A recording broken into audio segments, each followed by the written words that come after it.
Hello दोस्तों, super success class में आपका स्वागत है। दोस्तों, यूपी टेट, टीजीटी, पीजीटी या अदर परीक्षाएं जहां पर भी हिंदी व्याकरण से प्रश्न पूछे जाते हैं दोस्तों, तो यहां से ज़रूर में ज़रूर प्रश्न बनेगा।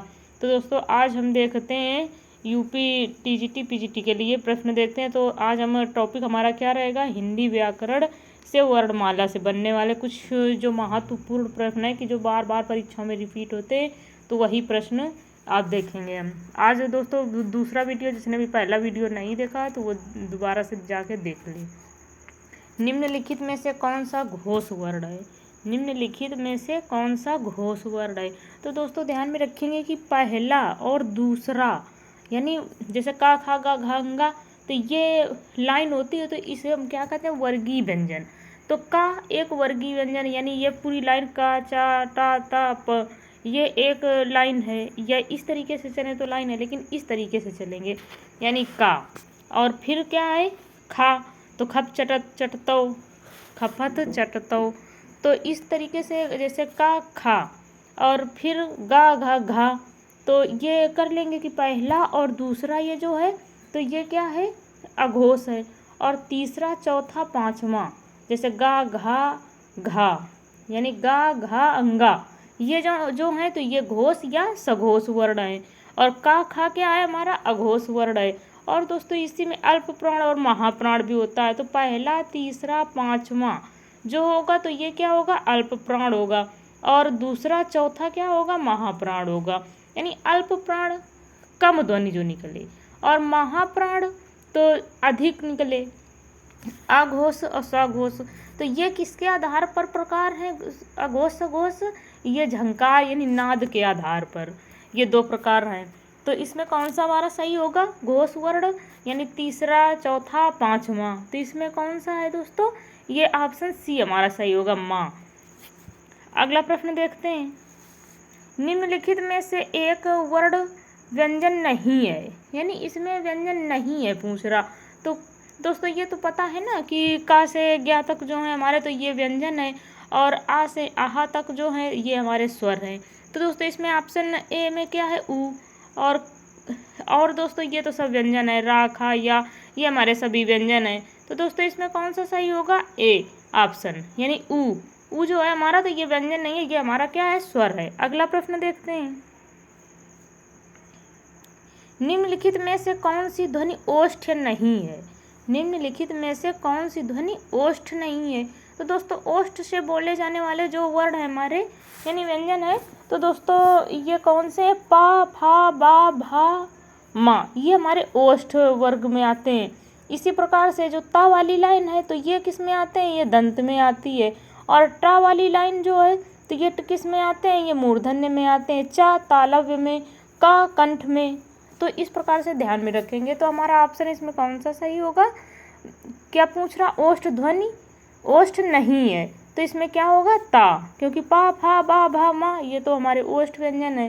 तो इस प्रकार से ओष्ठ ध्वनियाँ हैं। तो इसी प्रकार से हमारा ऑप्शन कौन सा सही होगा, ता सही होगा। और थोड़ा सा छोटा कर लेते हैं दोस्तों, नहीं तो दिखेगा नहीं पूरा प्रश्न। हिंदी भाषा में मूलतः वर्णों की संख्या कितनी मानी गई है? हिंदी भाषा में मूलतः वर्णों की संख्या कितनी मानी गई है? दोस्तों, ऑप्शन के अकॉर्डिंग लगेगा, क्योंकि इसमें ऑप्शन में क्या है, 50, 51, 52, 53। तो दोस्तों, इसमें क्या सही होगा, 52 सही होगा ऑप्शन। अगला देखते हैं प्रश्न। निम्नलिखित में से नासिक व्यंजन कौन सा है? यानी नासिक व्यंजन कौन सा है?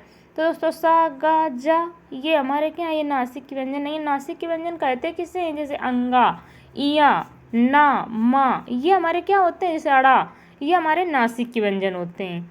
तो हमारा ऑप्शन कौन सा सही होगा, इया, यानी बी ऑप्शन सही होगा। ए आय वर्ड क्या कहलाते हैं?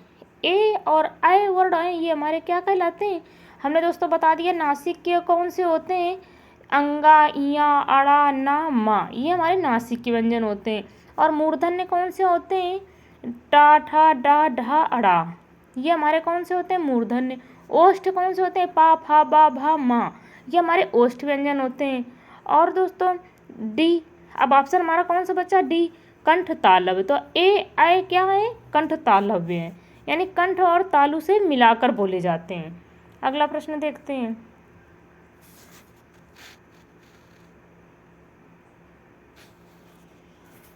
निम्नलिखित में से किसे हिंदी की मानक वर्णमाला में स्थान नहीं दिया गया है?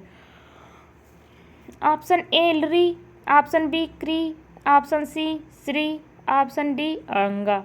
यानी ड़ा बनी है, इसे पढ़ेंगे ड़ा। तो ऑप्शन इसमें कौन सा हमारा सही होगा? सी, यानी श्री।